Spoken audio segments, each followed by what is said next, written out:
friends, welcome to the Pole Strong podcast with me, your host Becky Dunn. Today I am joined by Dr. Emily Rausch and Leo Wilby. This trio podcast was designed to bring together leading experts in the industry on strength and conditioning. I hope you enjoy this just as much as I did. This podcast is sponsored by EnviroCo and EnviroGrip, an environmentally friendly vegan sustainable brand. Did you know they donate 50 cents of every purchase to charity? I've been using EnviroGrip for the past 2 years. I absolutely love it, my students love it, and I know you will too.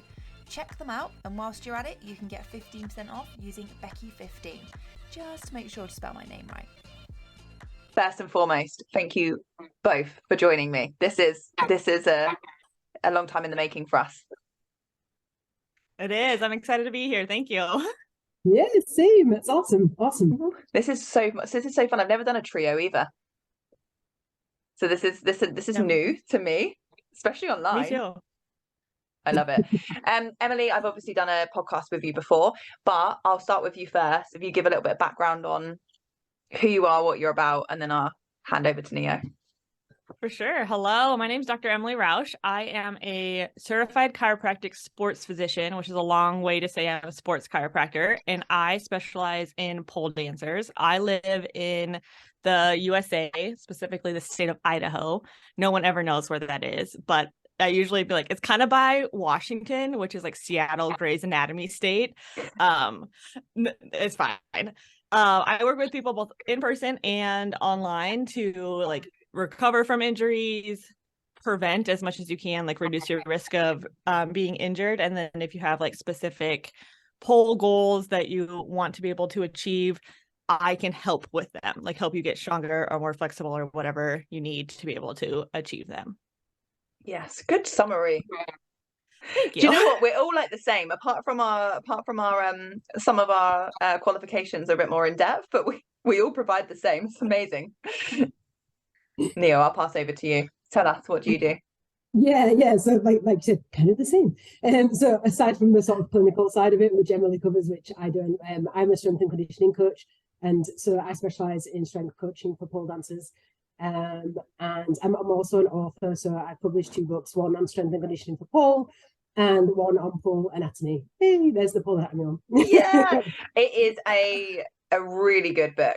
If you're a bit nerdy, like, and I mean that with the best, like for me, like for us, like who love knowing what muscles work, love knowing the, you know, like just everything in depth. It goes into so much. And I tell you what I really liked about this book too is the go at the start, you go through all like flexion, extension, you know, all the rotations, and demonstrating that internal, external. And I think it's a really good book.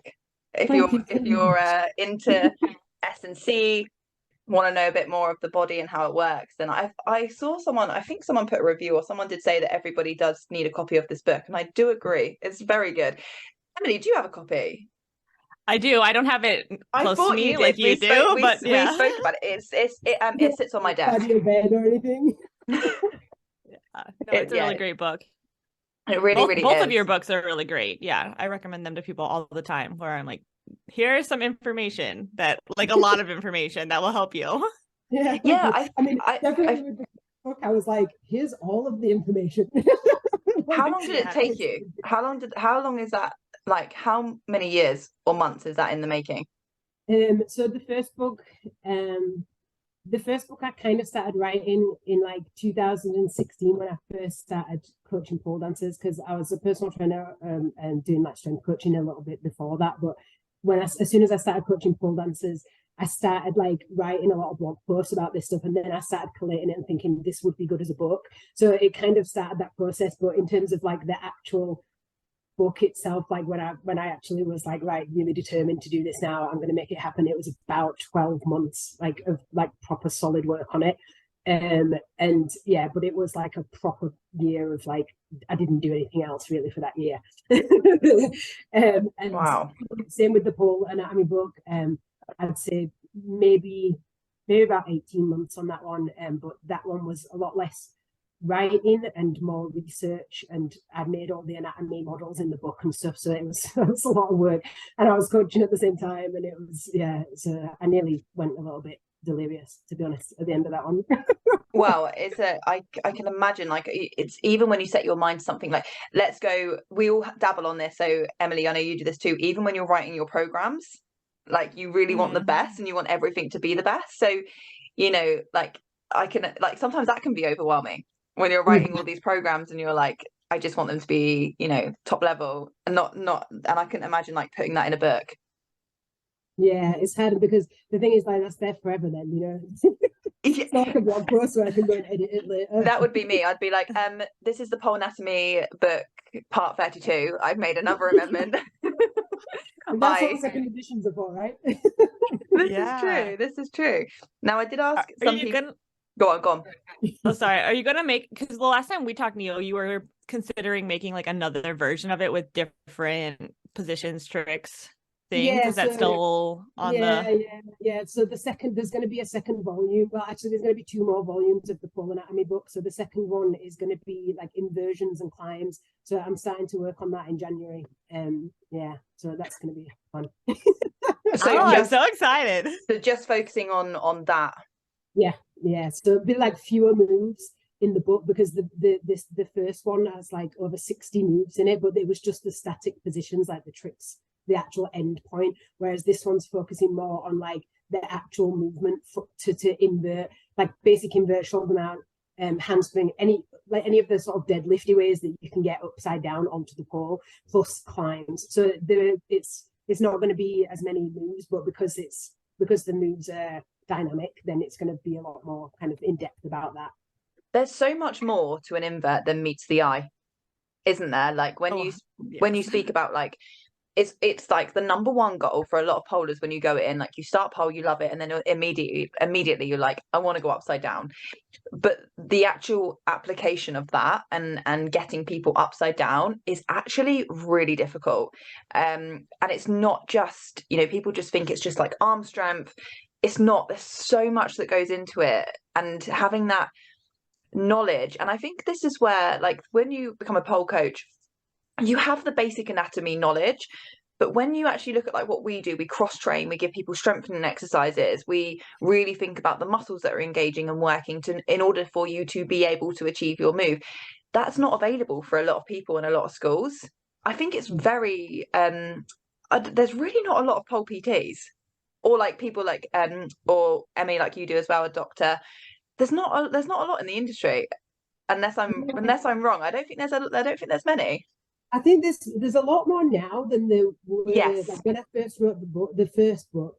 At the time when I first started doing, when I first started online coaching, I just couldn't find anyone doing that, which is why I ended up writing the book, because I was like, why is this not a thing already? Like, I couldn't find that information, and so now, there are a lot more people doing it, but there's still not many of us. It's quite a specialist thing. I like to keep it that way, though. I like to keep it that way. So I had a couple of questions coming on Instagram, and I'm going to bounce them around, and again we can keep the conversation free flowing and just see what everybody's opinion is on this. So somebody said, so basically I said, any questions for us? Not being able to grip due to sweat, and I used dry hands. Can grip improve?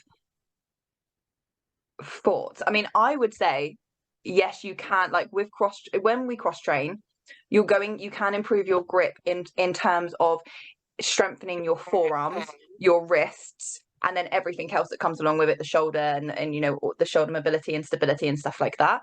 But I think it's really difficult when people have generally sweaty hands, which is a real thing, isn't it, in the pole industry? Like people really struggle. But yeah, your thoughts on, can the grip be improved? So I agree. Like, yes, grip can be improved for sure, and there's like loads and loads of different grip exercises that you can do in the gym and on the pole and elsewhere. But a lot of the time, you mentioned like other things being strong there. Like I found the same with my clients. If a lot of the time when people complain about grip strength, it's actually strengthening the shoulders and everything else in the core, because everything else that's playing a part there, because usually it's those other things that are not doing their job properly, which is meaning that you're over relying on your grip strength. The sweaty grip thing is a slightly different issue potentially. because obviously if you've got super sweaty hands, that's like not necessarily a strength thing. No, there's that dry claw. Have you heard of that? Do you have that in America, Emily? A dry claw? I have dry hands, but I don't have dry claw. No, so dry claw is like, you can get it in like a pharmacy, like in Boots. You would get it here in the UK, and you would essentially apply it maybe 24 hours before a pole session. It dries your skin out. So that could be an option for anybody that has like sweaty hands. But I always find it really difficult because that's not something that I struggle with too much. What about you guys? Do you guys struggle with? I don't personally, but I feel like it's worth pointing out that there are medical conditions, and like hyperhidrosis is something that exists, and a lot more people have it than they realize. And it could be a side effect of like medications that you're taking. I don't know if this person is on medications, but there could be like other things going on. So talking to your primary about, or your GP about like, hey, I'm like more than normal, right? There's like, oh, my hands are sweaty, but if you're like drenched in sweat and it's like affecting your ability to do things, which some people do have. I've heard Botox into your palms will help. So there's like other options if it's like seriously a rate limiting factor. And if you're like, there's no fucking way I'm having someone inject needles into my hands, which is where I would be personally, no thank you. Gloves exist. Like, I know not everyone wants to wear gloves, but like find something else that will allow you to do what you want to do. What's your silicone poles as well? Like if you want to train at home and you've got that problem, or like a powder coat pole might be better. Oh, powder coated are the way forward, by the way. As people know on Instagram, all my poles are powder coated. I don't actually have. I have 2 chrome poles, but they're not mine. They're my instructors that like I have as next stage if needed. But every single pole is powder coated. I just literally like I've got a chrome pole now, but I had powder coated for like most part of 3 years, just powder coated.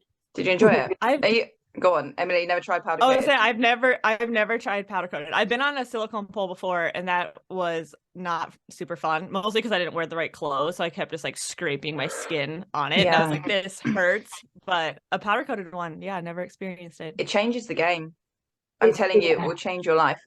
It is awesome. And I really liked. I had a 40. Was it a 40? Yeah, I think it was a 40 powder coated, and I absolutely loved that for like anything hand based, like handsprings.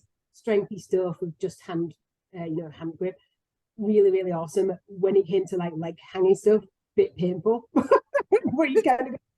People say that. I actually struggle. I went to another studio and trained a couple of weeks ago, and she has chrome poles, and I'm not used to training on chrome, and they're 45. And like, again, for that, like I could do a one-handed spin comfortably on a 40 mil powder coated pole on a chrome. It's just not going to happen. It's just not going to happen. So it's well worth trying. But Emily, just really quickly, because when we were talking about grip, you were pointing to the shoulder. Talk to us a little bit about what I want you to have your piece on that. Your rotator cuff strength and your grip strength are related. And so if you're really struggling with grip things, like looking up the chain, which would be like up your arm into your shoulder, can be really helpful. I have quite a few people that come to me with wrist injuries or like wrist pain being their main complaint. And we spend more time working on their shoulder than we do on their actual wrist, because it's not really a wrist issue. It's a shoulder issue.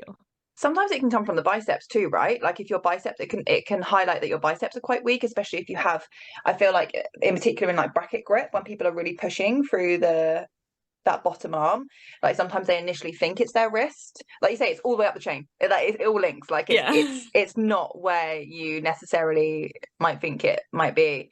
So that's great. I'm going to go to another question. Yeah. So another one said, cross training with a TRX, what are some good exercises? I mean, I think a TRX is a amazing piece of kit, like a quality piece of kit, and you could train full body on TRX. I love TRX for pole cross training because it's body weight, it has that like element of instability to it, and you can do a lot of like unilateral movements on it. So I absolutely love TRX for cross training. If you do a unilateral, so it's training one side, like like when you do like it's not a bent over row because you're not bent over, but when it's just a row, isn't it? When you're like in a plank position and you row, they are so hard. When you do those when you do those like one-handed, if you can do them one-handed, I mean that's like advanced level because they are hard. But But I do like those rows with my clients that have TRXs. But you can do it like if you're like super horizontal, like if you're super like laid back to do it, then it is really hard. But you can make it a lot easier by starting like super upright and then eventually going down. And then I love doing them with some rotation as well. So opening right up. That is a really good point. Like you don't have, it's a bit like I do them sometimes on the hoop. I know it's a bit different equipment, but you can hold the hoop overhand or underhand, either or, to be honest. You can train both and you can do those rows. And if you're low enough, like the flatter you are, because you can pull the hoop right out. So if you start at a high incline and then if you want to make it harder, walk down, it's exactly the same. But with a TRX, you could train full body. That you can do assisted stuff. Pistol squats are quite good to like holding a TRX whilst training pistol squats. Chest flies are really underrated. I think for a lot of women in pole, I could be wrong. I think unless you're experienced, chest is one of the most daunting areas to train in the gym free weight. I feel like that's like, when you go to the gym, like doing back lat pull downs, pull-ups, stuff like that, like a lot of people know what they're doing there, but with chest, like flies or any type of like barbell chest press, like for a lot of girls I think that's quite daunting, but it's so important. Like TRX is a great way to train chest, those flies, that like you say, that instability is amazing. Emily, what's your favorite on TRX? What moves do you like? Oh, I don't have like an actual TRX. I have the gymnastic rings, which are like, they're pretty similar. Yeah, like same, but different. And I honestly forgot that I had them. And so I'm like, oh man, I should bust those out a little bit more. I feel like they're really good for like core stuff too. Like besides like arms. Yeah, you can. So good for core. Like there's like a little like pike walk up thing that's super fun to do. That is really hard. Mountain climbers, like put your feet in it and like curl your legs up. Yeah, I'm gonna have to go make sure mine are set up for my training session later today. Now I'm gonna go have a lot of fun with it. Yeah, that's what I actually predominantly use TRXs for in the gym. Like, I would predominantly do it for rows.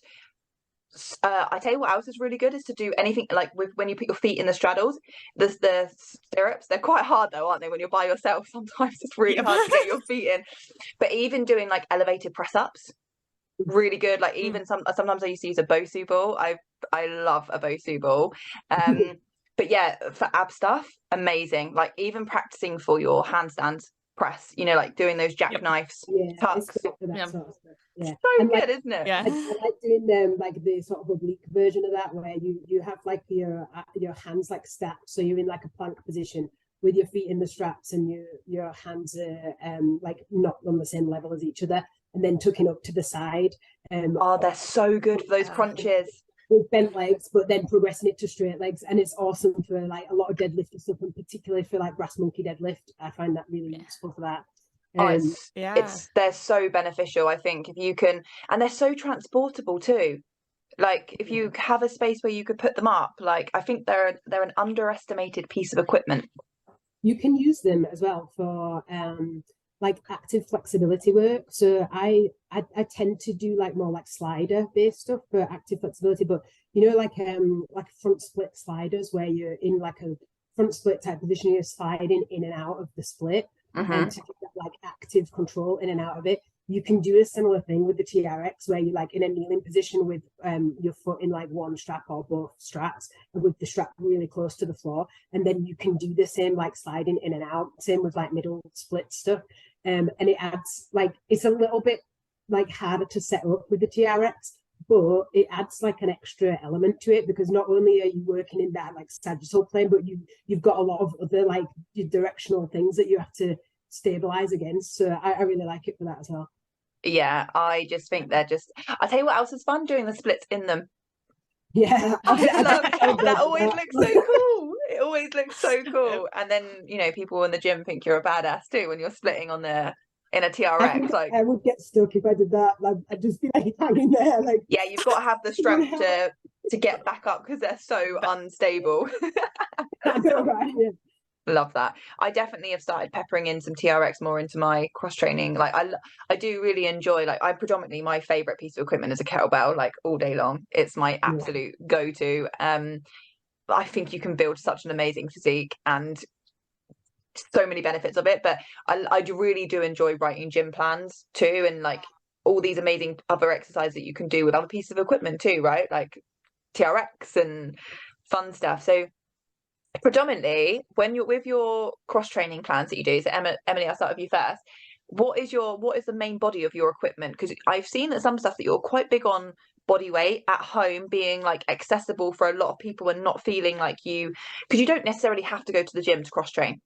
A lot of people say that too, like, I don't have time to go to the gym, or I don't have time. And it's like, you really don't need to put so much pressure on yourself to cross train. Like, my sessions that I do in my plans can be done in like 30 minutes. Like, you could get a 20-minute kettlebell workout in and hit full body and be like golden and like, you know, be good to go. But I feel like there's that like pressure of being like, I don't have time for an hour's gym session or whatever it might be. So what is your sort of go-to with your cross training? What equipment do you like to use? I mean, if I'm picking like an ideal world, some sort of weight, like a kettlebell or a dumbbell, would be my go-to. So a free weight. A free weight, Yeah, always. But I tend to lean to like, what do you have access to and what are you going to be consistent with? Because I will want people to pick up weights all day, and if that is like a huge, for whatever reason, a barrier for the person, it's like, do you feel comfortable with bands? Okay, let's start with bands and then meet the person where they're at. But yeah, I would say some sort of free weight. By the way, just on that really quick, you can do a lot with bands too. I think people underestimate resistant bands. Like even rows, doing a row with a resistant band is challenging. Like, you can press, you can squat, you can do so much, and just add that little bit of resistance in is so good. Neo, what about you? What's your go-to piece of equipment? Do you have a favorite? Same really, like free weights, ideally. Usually I don't do a lot of like dynamic kettlebell stuff with my online clients. I do love kettlebell training, especially for like speed and power stuff, but so good, isn't it? Yeah, it's awesome.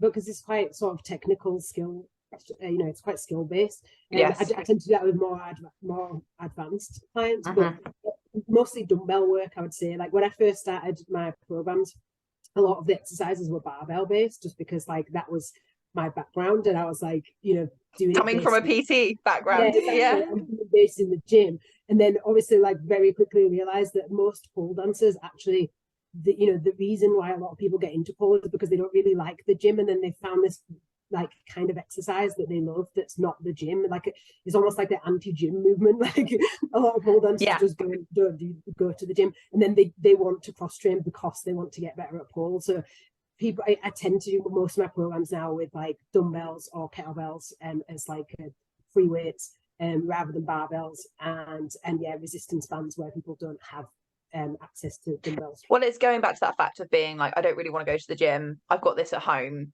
stuff like that. But also with barbells are a great piece of equipment. They are fantastic, and I think they work. I think there's some exercises of a barbell that work really, really well. So like, for example, I think front squats, like if you're in the gym training front squats, a barbell is a really, really good piece of equipment to do that. And also like good mornings, I think, work really nicely with a barbell. Like, you can still do them with kettlebells and stuff like that, but I feel like sometimes a bar is super beneficial. But what it does give room for is you can compensate and not know it. Like, if you're shoulder pressing with a free weight, you're going to really, it's all on that one side. Like, that's it. Like, you need to press, and that's just shoulder needs to be strong. If you're shoulder pressing with like a barbell, your body could compensate and you don't even know it. That's the big thing with barbell. Kind of like forces you the positioning in a way, like, especially if you do press with it, like you aren't free to move your arms wherever they need to go. You can't add any rotation in there or anything like that. Like, the bar, you're going to have to go in a certain way because your hands are attached to the bar. If you're doing like one at a time, then you've got a lot more scope to move in a way that your body prefers, I would say. I don't mind not doing barbell training with clients. I like barbell training if I have clients that really need to go heavier with Yes. the bigger lifts, Yeah. like squat lifts and stuff like that. But to be honest, I think you can get a lot of benefit out of doing like single leg, like deadlifts and squats instead of like and add the load that way rather than if you don't have access to loading on a barbell. Yeah, I think sometimes though, like when I've got a client at the moment that says like she really wants to focus on growing the glutes, as we all, some girls, you know, that's very achievable, very desirable for a lot of people. They want to get that nice toned peach. With that, like you say, you can do single leg, but a lot of the time, if you've only got a 10 or a 12 kg, unless you can weight load, it's not unachievable, but you have to work a lot harder. Like you can grow the muscle. It's a massive muscle, for example. Like you can grow it when you weight load, but it has to be a significant amount of weight. And again, like barbell allows you to do that, because like picking up a 60 kg or like a 40 kg kettlebell, one is unrealistic and it's fucking heavy. My gym's got a 60 kg kettlebell and it is enormous. It's monstrous. But yeah, I'm this is why I love this, because we're all on the same page. I know, it's great, isn't it? I feel like we're just chatting forever.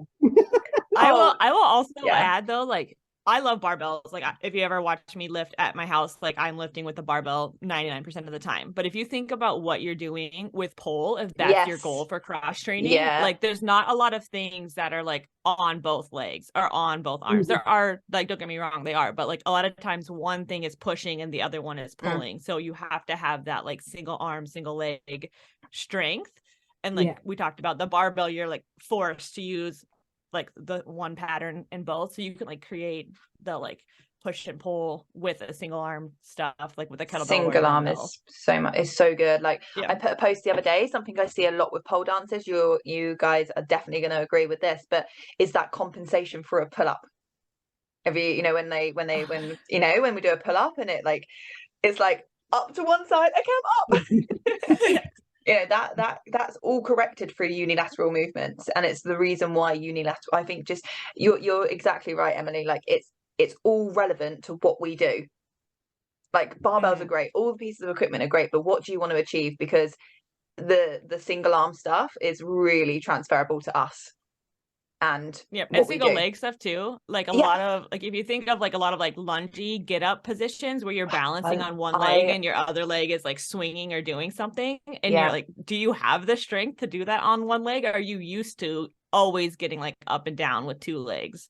I love a Turkish get up. I love Turkish get up. Aren't they like, I think they're single-handedly like one of the best movements. Yeah, like if I had to choose like one exercise and it would only be that exercise that I could do forever, it'd be that one. Like there's so many muscles working in a get up, like, and it makes you feel so badass. And actually, when I a lot of my like my 6 week kettlebell plan, for example, like I dabble on the like on and lead up to the Turkish get up. I don't just put them in, because they're really hard. For a lot of people, they're like, I work on that like initial coming up phase onto the forearm, and then that high glute bridge, for example. Like they're really, really, really difficult, but they are dope. Like there's so many muscles working. Like you say, if you could do one, and I did a bit of content on this. I actually filmed them yesterday because I want to put up a piece of content of like the one exercise that you're not doing and you should be doing. Like they are quality. They're so good. They always sneak up on you as well. I find like when I like program them for myself, I'll be like, I'll do like 8 reps on each side, and then as soon as I get to like 5, I'm like, why? Yeah. And I programmed this. Every time I'm with my own stuff, I'm like, who wrote this? This sucks. And I'm like, oh, self, I hate you. I love you, but I hate you.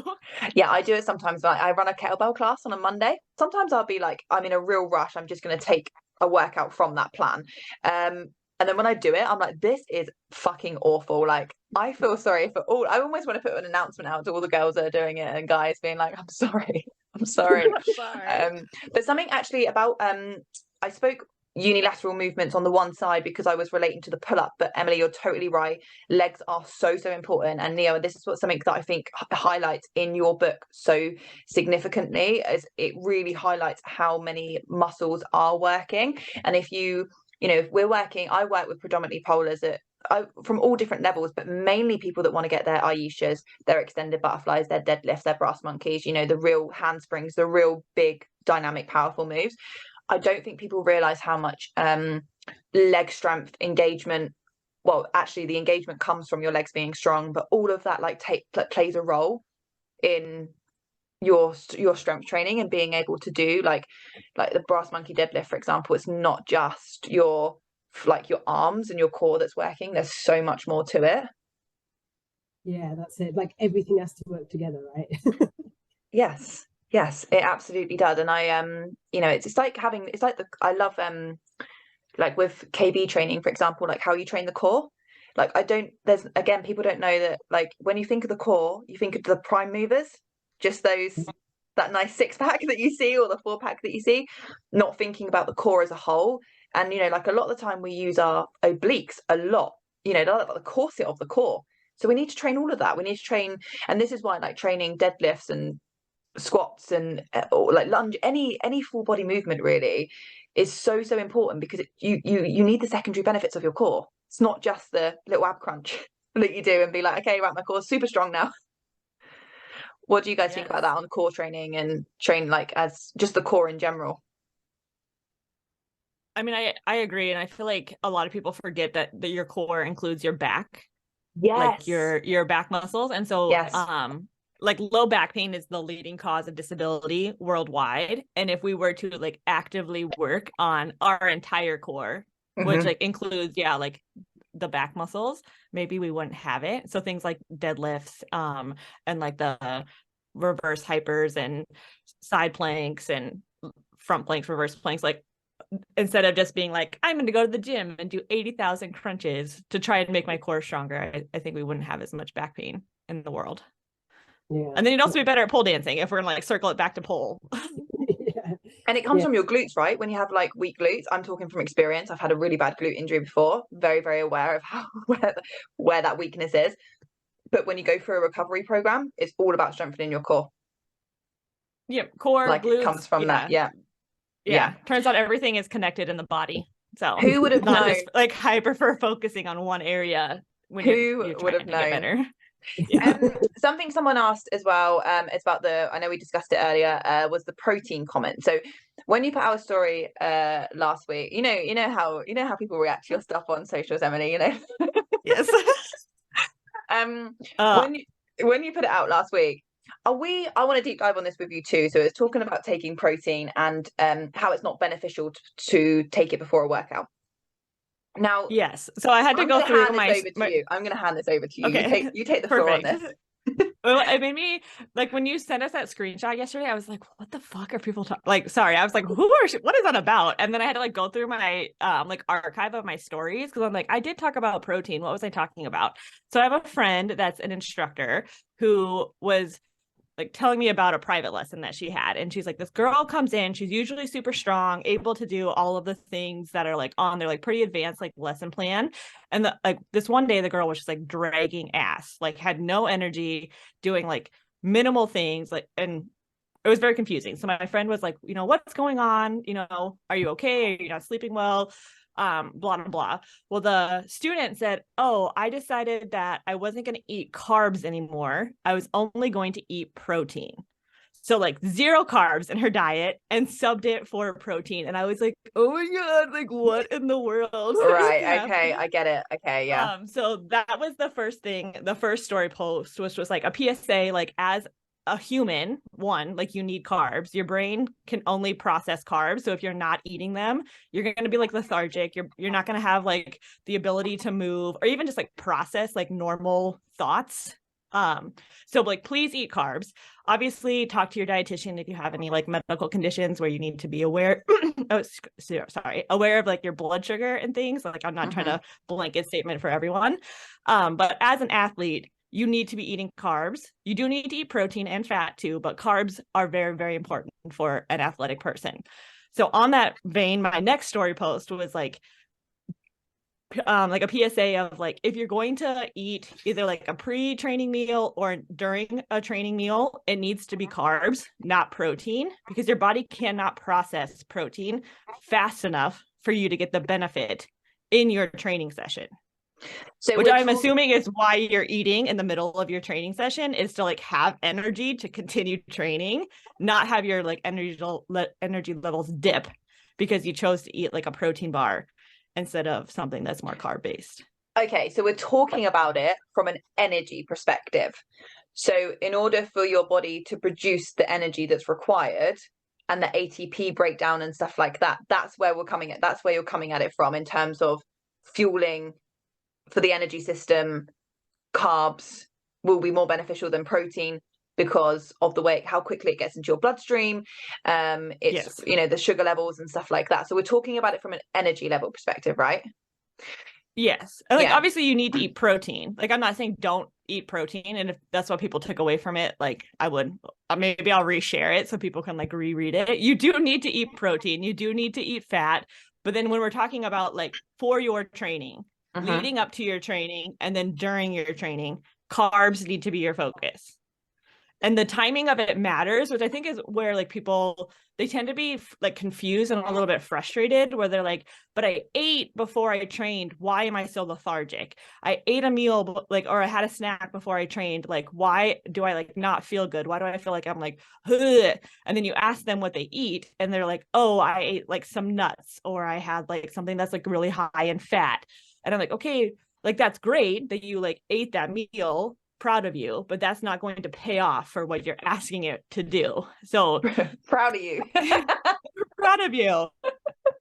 As someone that like struggles hilarious. to eat enough for all of the things, like I'm happy that you're eating. Like that's a big step. But if you're going to think of it from like a sports nutrition standpoint, you can't just eat whatever you want and assume that it's going to pay off for what you're asking it to do.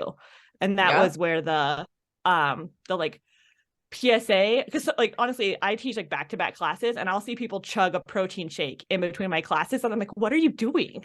Like, no, that's not, you're gonna literally like feel like death for this next class because you're not eating something that your body can actually use like quickly. Give it like 2 hours and you'll feel great, but for the next 60 minutes you're gonna feel like shit. I'm sorry, don't eat that. So like with protein, and Neo, I'll let you chip in on this in a minute because I reckon you'll have a great stance on this too.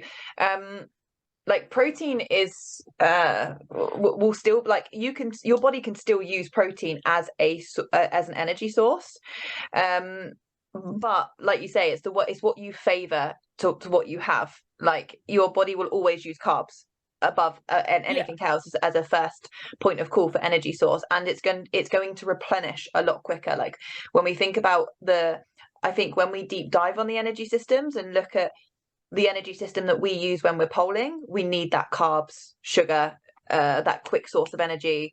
So yeah, Nia, what's your thoughts on this? Like what do you advise your clients to like? I stand by the fact I love a banana before training. I love a banana too. I love a banana pre-training. That's my go-to. Same. I'm same as Emily, really. Like, pre-workout, you want to focus on carbs because that's the thing that's going to give you the energy to get through your workout. Definitely. Protein, you need protein in your diet. It's it's the thing that's going to help muscle repair and recovery. So generally, I mean, to be honest, like nutrition is it's really overcomplicated in the fitness industry, and it is a complicated subject, but like there's so much misinformation and so much conflicting information out there. I totally understand why people get confused about it. For me, like I would just say eat some carbs before you work out and eat protein after you work out as a general rule. But really, like it depends what works well for you. Like I can't train if I've eaten a lot, even if it's been like 2 hours since I ate. Like I'll have to have like a banana or something and then train. That'll be it. If I've eaten a big meal in the last 2 hours, I'm just going to be really lethargic no matter what I eat. So there's definitely like a personal preference side of it as well, and we all just need to kind of figure that out. But in terms of guiding clients, I would say like go for carbs pre-workout and protein after to kind of replenish the protein stores and promote like recovery and muscle building. Oh, all of that. Like I think even now there's so much information. I think it's because it's so conflicting, but every client that I work with, you guys probably agree, everyone's under eating to a start. It's incredible how many people are under eating. I've been there, so I get it. But it's, you know, it's so interesting that you have these people come to you and say, I want to be able to do these big moves. Like a lot of the time I get intermediate polers come to me that are at a bit of a plateau. And they're not progressing in their pole. And then when we strip it back and look how much they're eating, first of all, they're under eating. Secondly, they're not getting in hardly anywhere near as much protein as needed.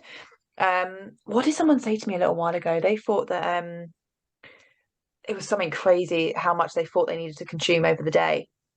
Like was like they thought like 60 grams, for example, was like too much. It was crazy. So I still think there's people still don't know enough about protein. And I think if you're a pole dancer and you're wanting to progress and look at increasing your strength, protein like it should be your calories, but should be the first thing you look at too. Like how much actually are you consuming? Because if it's nowhere near the amount, like your muscles aren't going to repair. Yeah, and honestly, it's one of the first things that I look at with my clients is protein intake. Yeah. If I've got clients that are working on nutrition stuff, I mean, it's super individual, so it depends on the person and it depends on the activity levels, depends on the goals and everything else as to how much protein you should be having every day. Yeah. But generally, like one of the first things that I will work on is like how much protein are you eating roughly. Like let's try and get that bit roughly right, and that's what I will usually prioritize. Sorry, Emily, I totally interrupted you then. No, you're good. That's like the fun part of having a trio, right? Is like we're all like wanting to talk.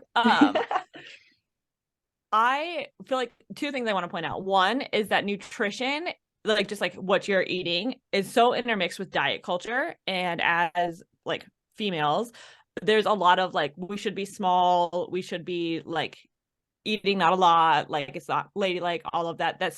Those messages still exist in the world a lot. Like I have a lot of clients that are like, oh, I eat like 1,200 calories. And I'm like, are you 3 years old? Like, no, you're not. You're not a toddler. So like we need to eat like as a grown up. And then I might just clip that bit for Instagram because that was yes, that was great. Are you a toddler? The sarcasm comes in hard. And then the other part is, if you are not fueling your body appropriately, so you're not eating enough calories for your activity level, you're drastically increasing your risk of injury because you're not going to be able to recover, and then you're going to continue training and you're going to be under recovered, and it like kind of snowballs. And I wish this is something that I would have realized a lot earlier, like when I was younger, because I was constantly hurt growing up playing sports. Like it was like multiple times a season that I was injured. And if someone would have pointed out to me that I was not eating enough for how much shit I was asking my body to do, I probably wouldn't have been as injured as frequently, and I would have healed a lot faster. But since that wasn't like brought up, I was just like in this like chronic injury, like I'm never really getting better. I'm not really performing very well because all of it ties back to fuel. It didn't matter that I was cross training or that like what I was doing, my technique, all of it. The underlying was like my meat suit did not have enough gas to go. Well, it's 60% of your day.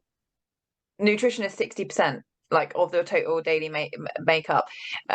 So if you don't get that right, you can't out train a bad diet either. That's something that's like really key. But also I think a lot of people they just don't know enough about being in a deficit, how much of a deficit they need to be in, if people want to be put in a deficit or a surplus or a maintenance, whatever your key is, whatever your goal is, and then how much protein you need to eat. But it's actually really straightforward. Like you just eat you just eat what's the measurement? I go for an American term. A pound. Is it a pound? You eat a gram. Is it a gram of protein per pound? Yeah. That's roughly like, that's a good, I mean, it does vary, like you say, Neo, it varies on your activity level. There's so many factors, age, height, the weight, all of it. But as just a general rule, like that's a really good starting point to be like, okay, well, that's how much I weigh in pounds, so that's how much protein I should roughly be getting. I mean, like I say, it'll vary. We know this, but as a rule of thumb, like that's, if you look at that number and be like, okay, am I getting anywhere near that? That's a really good starting point. But people really struggle with it. They do. And as someone, like, I have a history of an eating disorder, so like I feel like it's really easy to simplify this, but it is quite challenging for a lot of people. So like, I just want to like point that out. Like, if it's something where you don't struggle with it, like, amazing, like, go for it. It's pretty black and white. But if you do, then one, like, honor and respect that. And there are ways for you to like work around the like issues that you have to make sure that you are fueling your body appropriately. And I feel like you can look at it two different ways. One, because you want to do cool shit with your body, or two, because you don't want to be hurt. And so if it's something that you struggle with, like dietitians exist, nutritionists exist, like reach out and get help, because it's not worth like being in that like constant struggle. No, not feeling good about it. No, I've spoken about this on my pod before. When I started pole, when I had really bad body dysmorphia, I was only consuming 900 calories a day, tops, maybe not even that. All I was eating was 3 times a day, you know, like muesli, like Alpen. Do you know the sort of like rabbit food cereal that I'm talking about, which is mixed up of like oats, raisins? It's Emily, it's rabbit food, basically. It's nice. It's like, I don't want to offend anyone, but it's like rabbit food. And I would just eat that 3 times a day with almond milk, so I wouldn't even be getting any extra sort of calories from like milk, and that's all I ate. And because I wanted to be as skinny as possible. So like I do work with a lot of clients that have body dysmorphia, and I get it, and I agree with you, Emily, it's very difficult and you have to acknowledge that. But this is where having a coach comes in really handy, like with the girls that I work with that suffer with that in particular. It's small baby steps, right? Really slowly increasing, like let's go up 100 calories, for example, and working on that. But it is incredibly difficult to get your head around, and this I know it because I feel it. I don't know if you guys are the same. How can I eat 17 or 1800 calories a day and like lose weight or like gain strength or whatever it might be? Again, goal specific. That's what people can't get their head around, because we've been so what's the word, like, I say conditioned, like we're like conditioned. If you sign up to my Fitness Power today, it will give you 1200 calories to eat for the day, for example. Like, and you're so like pushed towards thinking that you need to eat that like anything above like 1500 calories for a lot of people are like, no, that's far too much food. And actually, like, I don't have any clients lower than 16,500 calories, like that. And again, that's body specific. We're talking like someone that's quite petite, that's in line with their goals and stuff like that. But yeah, Neo, what do you find that with online clients? Like, do you find under eating is a regular thing? Yeah, as a general rule, yeah, it tends to go that way. Like, people usually aren't eating enough, or they're not eating enough protein, or they're not eating enough carbs, or whatever it is. But I'd the same as you. It's like baby steps. Isn't it? Tiny goals. Like, yeah, and because nutrition is such a huge topic, and because eating is such an emotional thing as well. You know, like it's not like a workout. Like, oh, do a workout or don't do it. It's like there's so much around eating that is cultural, you know, tied to our emotions. Like, just there's a lot to it. So I tend to like really like a lot of the time, if people are asking me about like nutrient timing, or like, am I eating enough protein, should I be eating before workout, and all that sort of stuff, I kind of try to get them to like go back and be like, okay, let's just look at it overall. Like, are you hydrating enough? Like, are you drinking enough water? Are you eating like a good amount of vegetables every day? You know, are you eating protein with most of your meals? Like, or if you're having like 3 meals a day, what does that look like on your plate? Like, is there protein there? Is there carbs there? Is there fat there? And then like, what are those, you know, how much of each one of those things is there? And just really like trying to, because actually when you look at it and you go back to those basic things, most people aren't drinking enough water. Most people aren't even eating 3 meals a day, or like, I'm not saying that you need to eat 3 meals a day, whatever it is, like they're not eating enough in general. They're not eating vegetables with every meal and stuff like this. So it's all those little things that I would encourage clients to work on first as like individual habit points, just to like slowly layer it on bit by bit. So like, get the water thing nailed first, then like move on to like, are you like, can we just bring in a bit more like fruit and veg into your diet, or whatever it is. And then and actually the truth is, like, it takes a really long time to do it that way, but it's really a sustainable way of doing it, and it's the best. Like, totally agree. I totally agree with that. Totally agree. I think water is very, very, very underestimated in like people thinking like day to day. Like I talk about my bottle a lot. Like, I drink probably about 3 liters a day. If I don't now, like I drastically feel it in my body. Like, when I'm dehydrated, it's horrendous. But even like, I feel that my mouth gets parched during the day, like if I don't like regularly drink, which I do. But that is something that people struggle with a lot, is drinking water. Emily, are you quite big on drink? Are you big on your water intake? No doubt you are, by the way. But like, do you find that something that your clients struggle with? I feel like people struggle with it in general, and a lot of times it goes back to what they do for work, because a lot of times people can't get up and take the breaks that they would need if they were drinking enough water. Teachers in the UK, I don't know about the US, but I work with a lot of teachers and they can't leave the classroom if they need the toilet. Oh, like a lot of people can't leave they can leave their desk, but they're like reprimanded or like looked down on if they're like consistently taking water breaks or like going to the bathroom. And even like I have this with like people having pain too, or I'm like, can you get up and like move a little bit throughout the day so you're not just like sitting in one spot for like 8+ hours a day? And a lot of my clients are like, no, like I'm risking getting like written up because I like need to be doing my job. So there's a lot of like societal stuff that also gets intermixed with this, which is really shitty because it like affects just like our overall health as a human, and then our ability to do the cool things that we want to be able to do. But yeah, I would say like consistently, like society wise, people are like they're underfueled and then dehydrated, which just has both short-term and long-term impacts on like your overall health. And if only we could just control the world, focus on like the humans more. Now putting the world to rights, like. It's the same with so you probably do the same. I look at sleep. I look at everything as a whole. Sleep is so important. Have you ever heard of a guy called Matthew Walker? Yep. Oh, Why We Sleep. What? How have you read that book? Yep. Incredible, right? It is incredible, yeah. That for me was the turning point of being like, I stopped snoozing. I don't snooze. I mean, I've seen loads of stuff on snoozing anyway, and I stopped that. I did stop that a couple of years ago, but he also did a podcast with Joe Rogan where he talks about it in more depth. Neo, it's well worth checking out. It is very, very, very, very beneficial. And he basically talks about the what happens when you don't get enough sleep, how much it can impact your life. I found it crazy. Like it can add years. It can take years off your life. So it can't add years. It can take years off your life. Like, and also to the part, like it's very, very interesting because you learn about how the brain works and how like when you do drugs or alcohol, how your brain like you don't go into the deep REM, do you? I don't think it's the deep REM that you fall into when you're in that state. So when you're in a sober state, your brain basically like banks it up and tries to reclaw back all the missed REM sleep. And it's just fascinating. It's well worth a listen or a read. Because for me it was like, oh my God, sleep is way more important than I knew it was important, and I've always loved sleep, and I don't function very well when I don't have enough sleep. I don't really like putting myself in a position where I don't get enough sleep, because it's just, why would I do that to myself? But reading it really highlighted, I was like, holy shit, this is a game changer.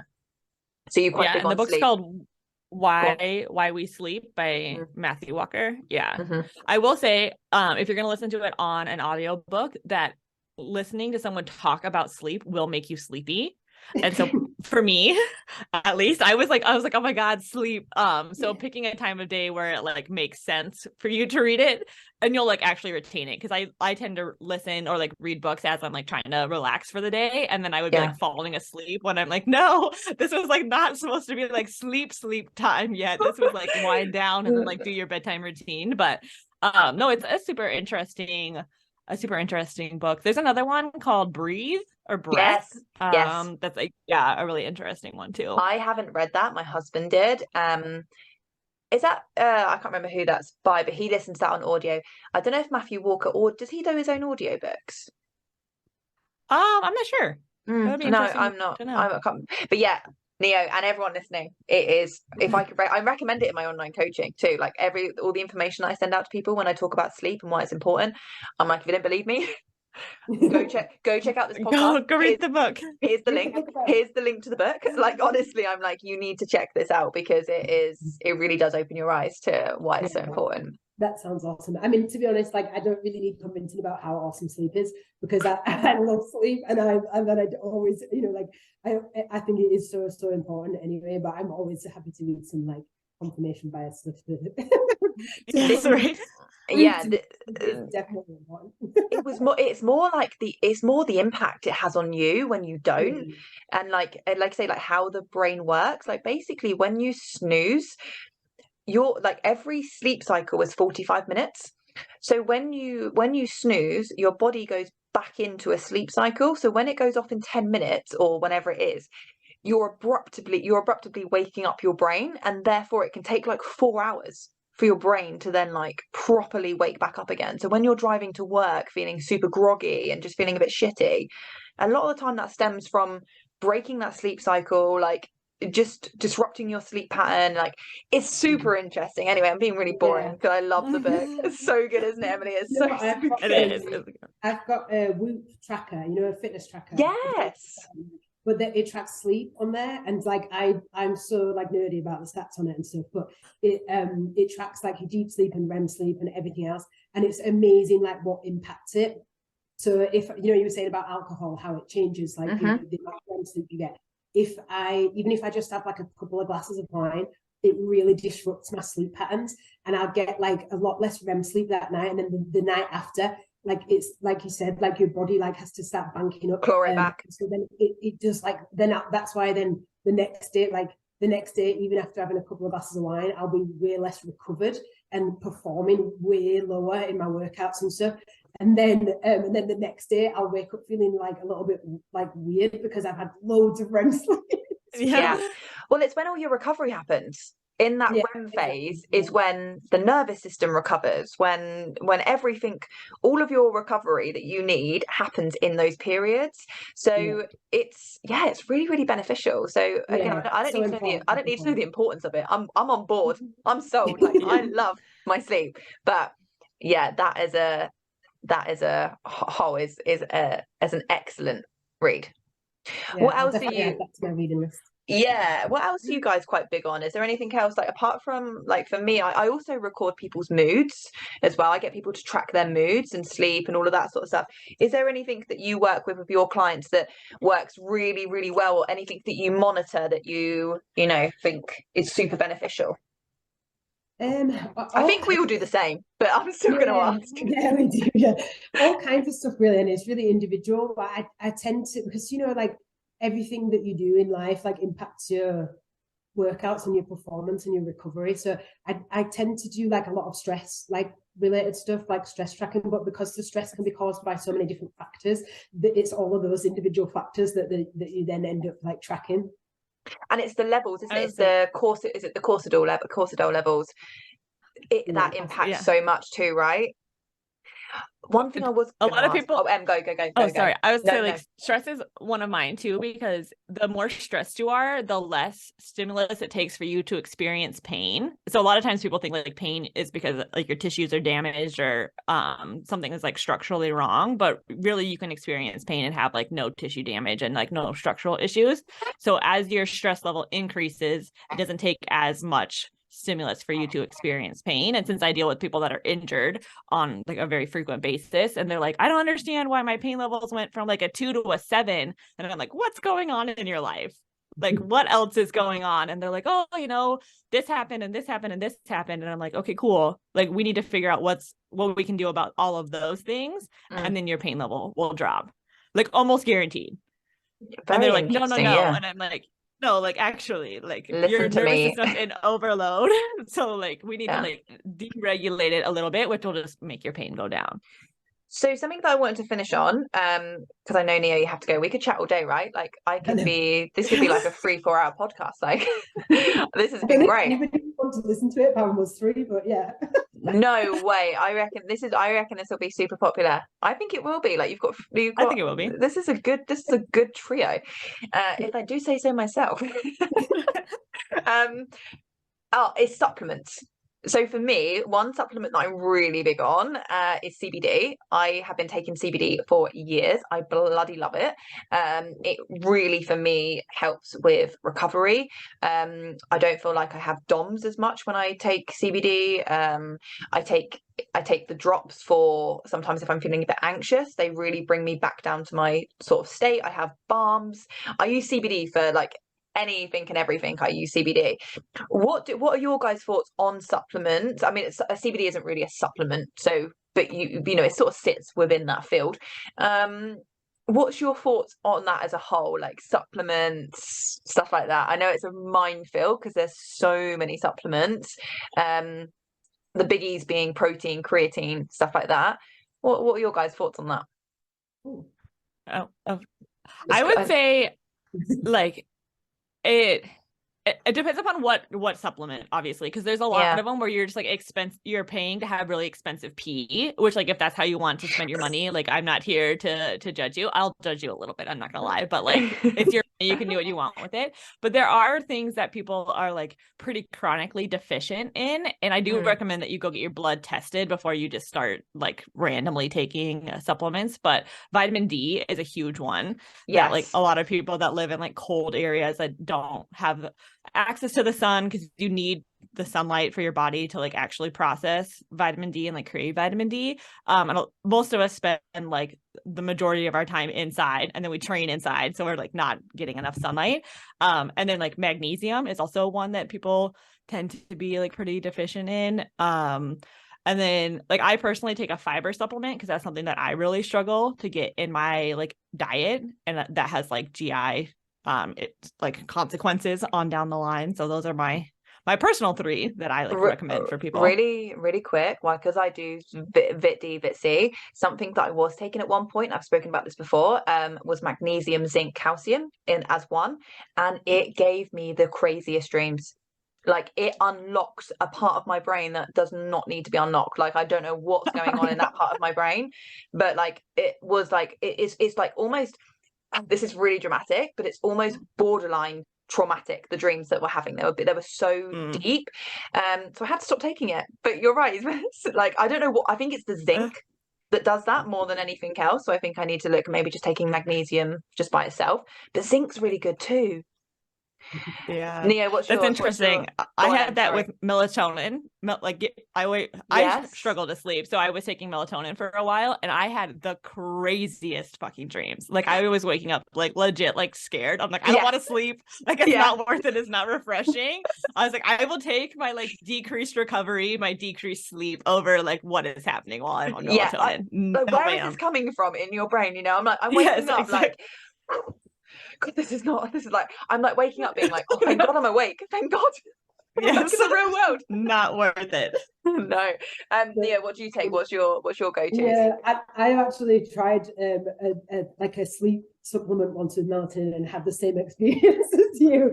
It's crazy. But yeah, normally I don't need that. But generally I don't tend to like recommend a lot of supplements, to be honest. No, I try to get people mostly to get what they need from the diet, and then only then like you know, I was saying about this like really slow like habit tracking process, only like really with advanced clients that like are really at an advanced level with the nutrition, like they're getting everything, all the basics are nailed, then I would probably look at supplements for stuff.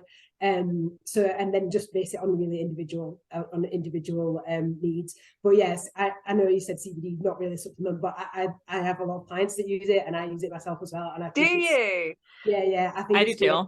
Oh, good because I love it. And it's absolutely like every time we went to Mexico earlier on this year, like anywhere we go, I will not go without it.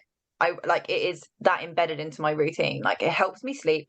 I don't need help with my sleep, but I notice I'm a bit like you, Neo. I track every sleep score.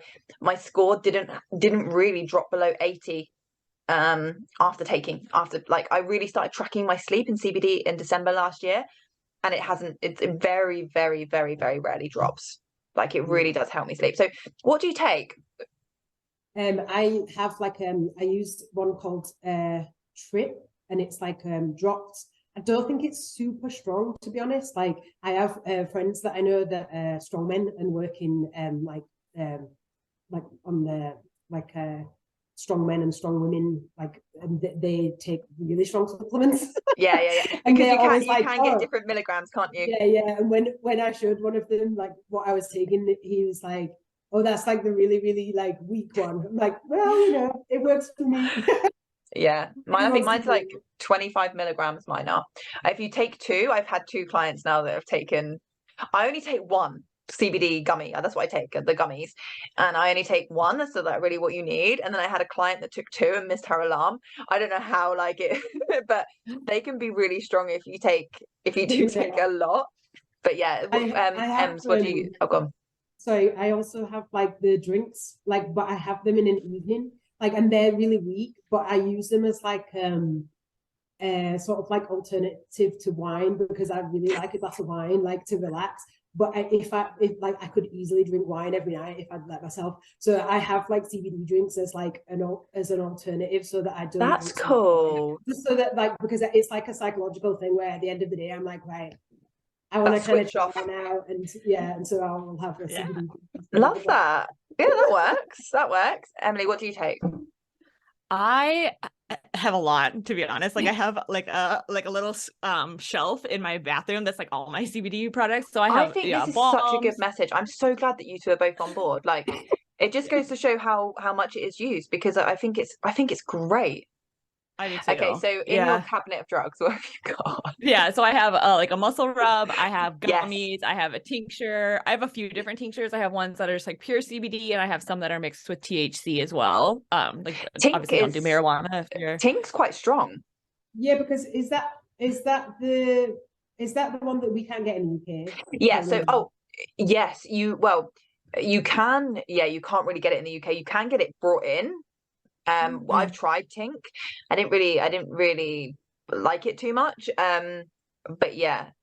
So yeah, the tincture is like the dropper. It's like the oil mixed in with it. Yeah. That's my like my go-to. And I have some that are like different levels. Like, I think I have like 4 different bottles, and it kind of depends upon like which concoction do I want today. And then I have patches. I have like recovery pills that have like turmeric in it as well. Yeah, turmeric's supposed to be amazing. Wow, turmeric is really good.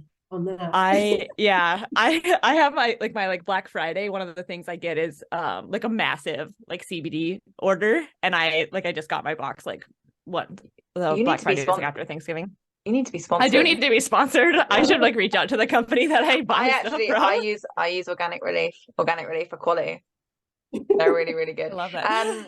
But ladies, thank you so much. Neo, I know you need to bounce to do an online check-in. Thank you so much. This was honestly so much fun. It's like, I loved it, and I hope we can provide as much value to people. But this has been really fun. I hope you both have a great Christmas, and thank you so much for making the time, especially you, Emily. I know how early it is. You're not an early bird.